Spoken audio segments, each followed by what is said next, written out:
Hi everyone, welcome back to Pine Hollow Auto Diagnostics. Today we have a European 2009 Volkswagen Beetle with a 2.5 liter 5-cylinder engine. And well, the owner said first his battery just died. Okay, so he went to the store, got a new battery, put it in. Next day, boom, dead battery again. He's like, okay, looks like I have a draw. Takes it to the dealer. The dealer calls him back and says, hey, this car, you might want to send it to the junkyard. We'll be happy to take your title. He was like, what? They said, A, his radio was drawing current and draining his battery, and then he said an alternator wire or harness was melted and they couldn't get a replacement for Volkswagen, and therefore the car is junk. Okay. They're trying to sell him a new car, understandably. So I actually went to the dealership parking lot, and the owner met me there, and the service manager was there. You know, they were like, yeah, you know, take a stab at it, make sure our diagnosis was correct. It was pretty cool. And they showed me that, hey, this terminal here, yeah, it looks a little toast, and they need to replace. Apparently, they can't just do the terminal because of liability.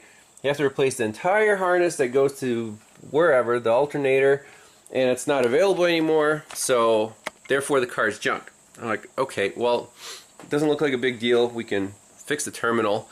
And the radio, actually they did a good job diagnosing the radio. It didn't shut off. Basically it was staying awake, drawing half an amp, which is a very big parasitic draw. So we're not going to you know, diagnose the parasitic draw. It's just the radio. We're actually going to install an aftermarket one. But the owner says he wants the terminal fixed, and he says check engine light's on. So let's do the diagnosis on the check engine light.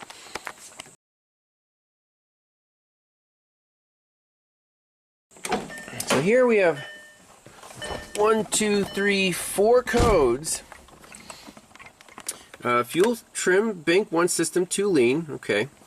507 idle control system RPM higher than expected. Interesting. P0101 mass or volume airflow circuit range performance. And a P0411 secondary air injection system incorrect flow detected. Now, could all of these problems be related? I think they very well could be, because these Volkswagens on their air injection pump, you'll see that we have some plastic lines going in and out, and these 2 fat lines, one comes from the air pipe, so there's the mass airflow sensor, then the air pipe, I'm assuming it goes down to the air injection pump, and then from the air injection pump it comes here to our solenoid or valve. And then the air gets injected to wherever, into the exhaust manifold, I guess. And these plastic pipes, they get brittle with age and start to crack. Now I don't see any cracks right away, but if we have a cracked pipe, that could lead to the mass airflow sensor reading incorrectly. We could definitely set the air injection pump, you know, however it monitors the air. Maybe when the pump is pumping, then it senses more air through the mass airflow sensor. And then, you know, it tries to, you know, the logic, whatever, in the computer, if it sees more air while the pump is running, then it kind of knows that the pump is doing its thing.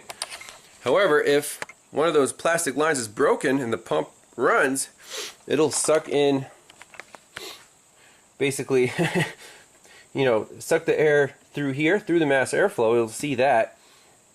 And then, if it doesn't get to the exhaust manifold, then what will happen? Well, again, the logic here may or may not be correct, but the fuel trims have to be appropriate. And let's say, you know, we have a system lean code. That means the fuel trims will be positive. That means the mass airflow sensor wasn't reading enough flow for however the engine's running. Okay, so we could do either a bidirectional check or just look at some live data to begin with and see if we're running normally at some points, and then when the air pump is energized, maybe it's running weird. So let's go from there. All right, let's jump into our ECM. Okay, and see if we can do an actuation test. Engine is in a state of extinction. That's too funny. Okay.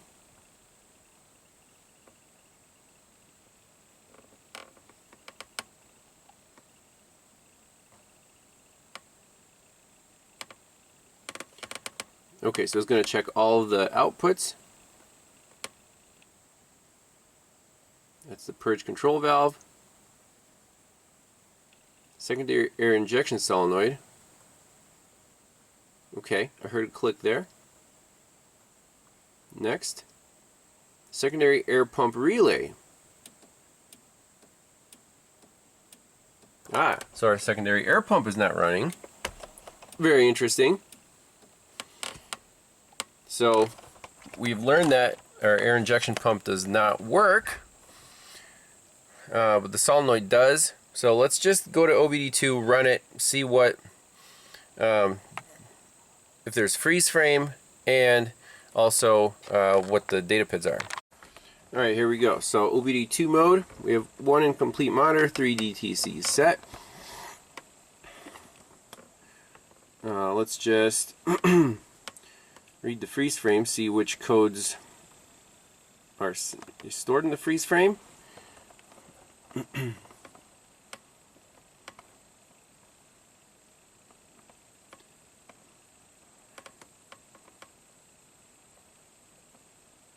Long term is 18%, okay. Short term is 2%.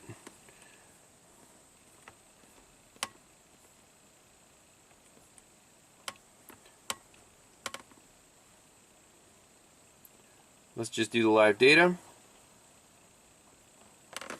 Let's start this thing up. Yeah, it's a 5-speed manual. How about that?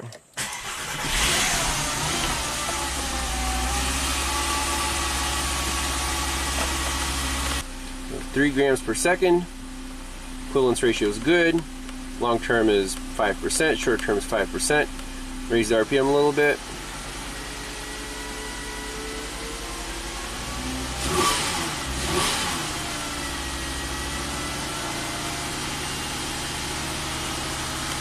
Everything's looking pretty good.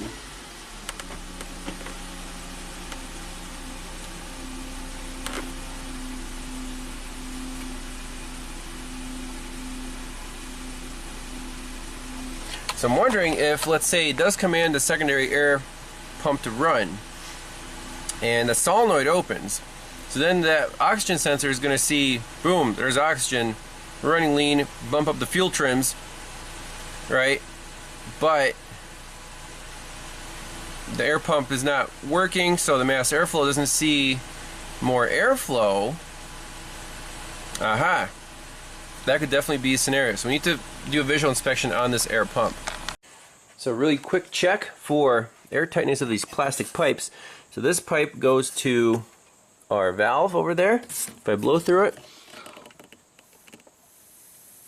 there's basically no flow because the valve is closed. That's fine. Now this one, intake to the pump, outlet of the pump. If I blow through here and plug off this one, okay, so we don't have any broken pipes. That's good. However, our air pump does not work. So we need to go there, look up a wiring diagram, see what controls the air pump. Maybe it's waterlogged or whatever, and then go from there. But I don't see any other issues with the air injection system. So right under the car, I got the air pump connector undone and just plugged in a bright test light. So let's try to do the actuation test one more time.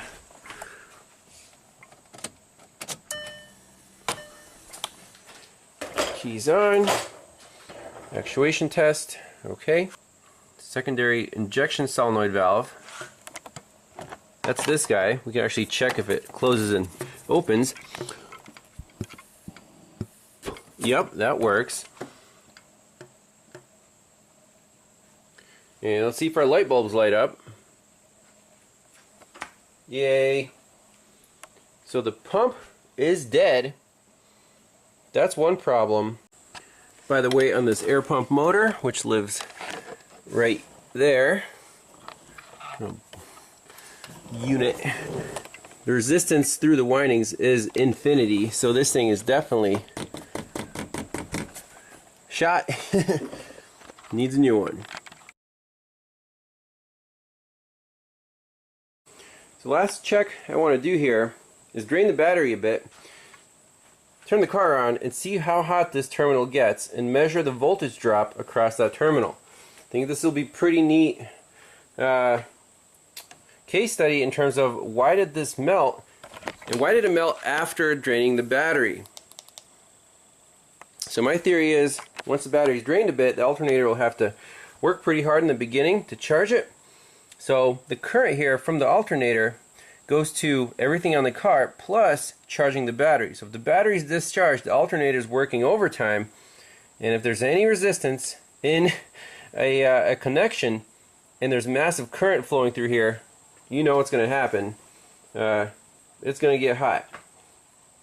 So right now we're at 11.9 volts. I'm measuring right here. Let's turn the car on, measure the voltage here, and then we can do a voltage drop right across this terminal and see what how hot it gets. And I have the amp clamp here, so 13 amps discharge at the moment because the headlights are on. Let's turn the sucker on.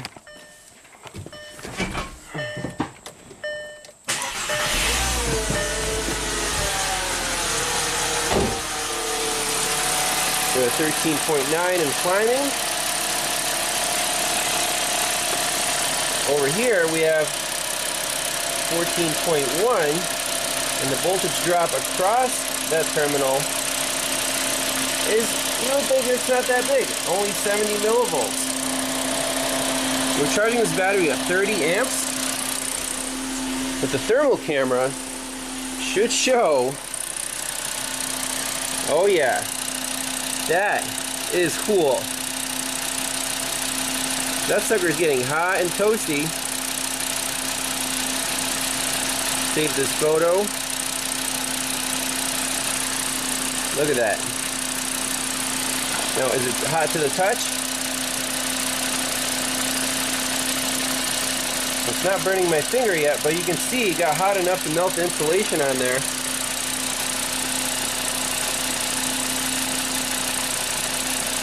It's definitely warming up. Only 60 millivolts voltage drop. And as this thing heats up, I assume the voltage drop is going to get worse. You can see how much current is the alternator is putting out right now. It's over current. So 50 amps going through that wire right now. 30 or 25 of it is charging the battery, 25 is running the rest of the car.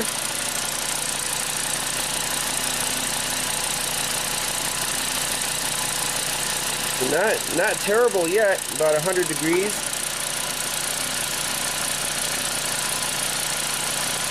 Yeah, it's getting there. Still only 50 millivolts voltage drop.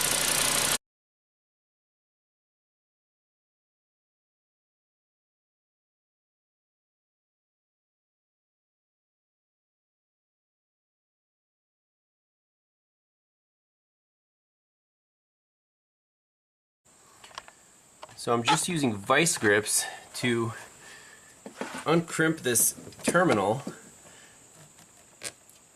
And all we're trying to do is just get the wire out, get it on the bench, clean everything up, and recrimp it.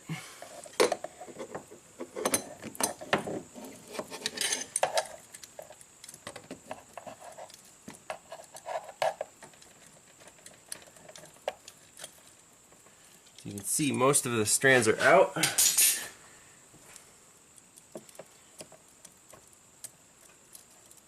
There we go. So that's the terminal. Let's straighten it out. Clean all these wires up with deoxit and some sandpaper. Recrimp the terminal. I think it should be as good as new. Alright, let's clean off these copper strands. So I have them all in a fan, and just take some sandpaper and rub away until you can see nice shiny copper there for good conductivity.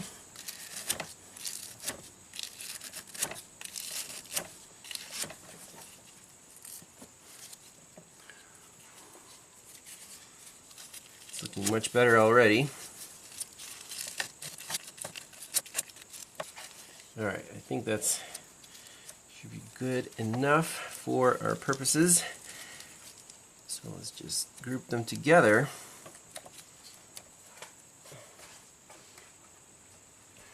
And here's our terminal. So I'm going to place them into the terminal like so. And then we use the vice grips to crimp. You can always spray a little more magic stuff on there.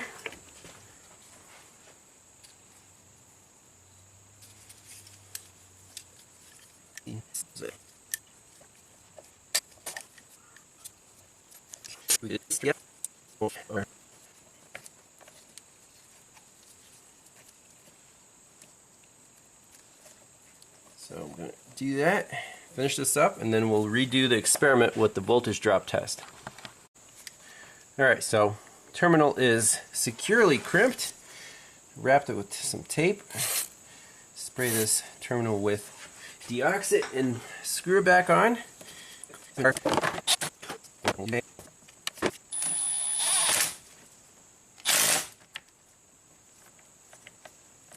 like a solid connection to me. Alright, here we go with the verification of repair. Got the battery a little discharged. Let's start it up.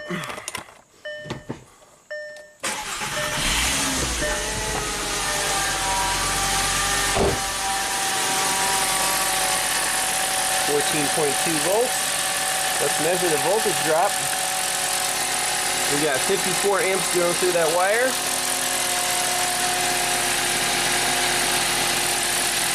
So about half the voltage drop, like 30 millivolts. We can even do it from here to here.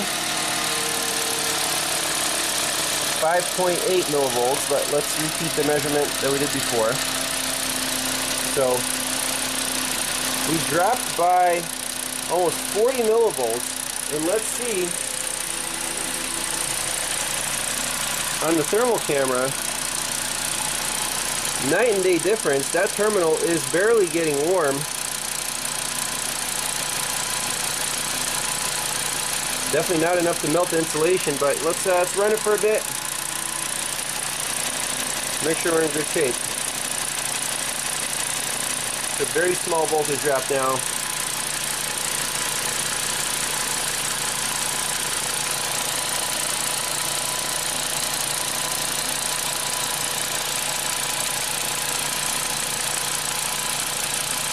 Now it is normal for it to get a little warm, but before it was like, it was enough to melt the silicone insulation. So that's not even warm to the touch. Love it. That's a fix.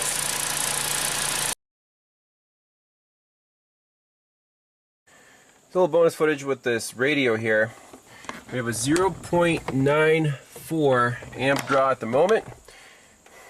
And if you push the button in, the display goes off. We have 0.8 amps. So yeah, the dealer did a good job diagnosing the parasitic draw. They actually narrowed it down to a fuse, which just feeds the radio. Okay, so there's our half amp draw. it is definitely on the radio fuse. So if we just go across fuse 42, 25 amp, 0.8 millivolts, and on our power distribution diagram, that sucker feeds right here, fuse 42, radio and amplifier. Now this is the base model with no amplifier, so the only thing it could be is the radio. And if we unplug the radio,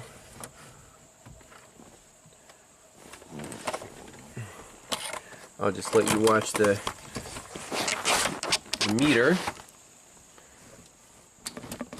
Okay, we go to 0.075,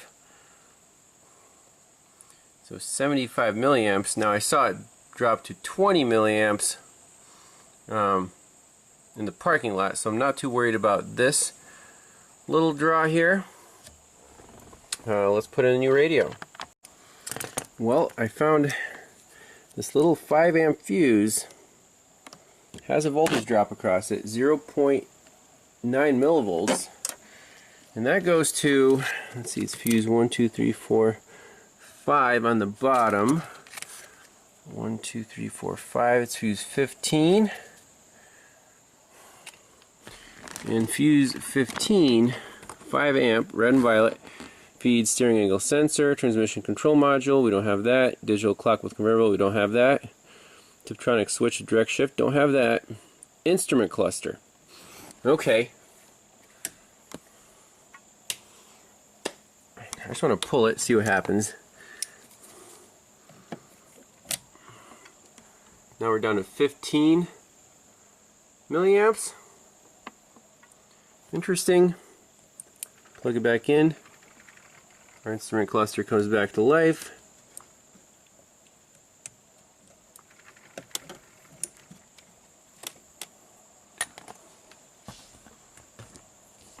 I'm going to try one more time. Okay, now we're at 26 milliamps. That's what I saw before.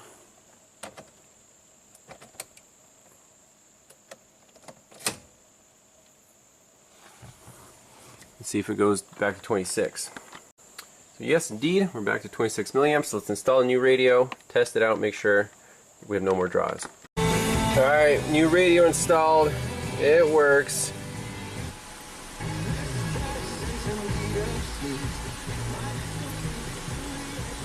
Boom. Alright, shut the car off, do a parasitic draw check. We should be in good shape. So final parasitic draw is 77 milliamps, which I would consider too high. It should be about 25. And we saw that the cluster, for some reason, we unplugged the fuse, plugged it back in, it went to 25. So there might be something going on with the cluster, but main customer complaint is resolved. And I mean, this battery is a decent size, so as long as he doesn't leave it for like more than a week, should be okay. But I'll put that in the notes and kind of give him a heads up. That's it. Thanks a lot for watching. We'll see you next time. Bye-bye.